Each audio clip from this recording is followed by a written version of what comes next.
నేను మీ Vindhya. Please watch Telugu వాకిట్లో YouTube channel. ఆ పేరు విన్నారా? తెలుగు వాకిట్లో. ఎంత చక్కగా ఉందండి. అసలు ఇవాళ రేపు నార్మల్ ఏదైనా యూట్యూబ్ ఛానల్స్ చూసినప్పుడు కాస్త వెస్టర్న్గా అలా కనిపిస్తుంది, కానీ తెలుగు వాకిట్లో అన్న పదం వినగానే అచ్చ తెలుగు పదం ఎంత హ్యాపీగా ఉందో.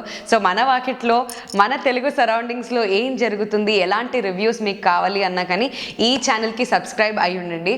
అండ్ మోరోవర్ ఈ ఛానల్లో మీకు వచ్చేసి లేటెస్ట్ యూట్యూబ్ అప్డేట్స్ కానివ్వండి, లేదంటే చిన్న చిన్న షార్ట్ ఫిల్మ్స్ మంచి మెసేజ్ ఓరియంటెడ్గా కూడా ఉన్నాయి. అండ్ ఎప్పటికప్పుడు మంచి మూవీ రివ్యూస్ కావాలి అంటే మాత్రం stay tune. All the best for Telugu వాకిట్లో యూట్యూబ్ ఛానల్.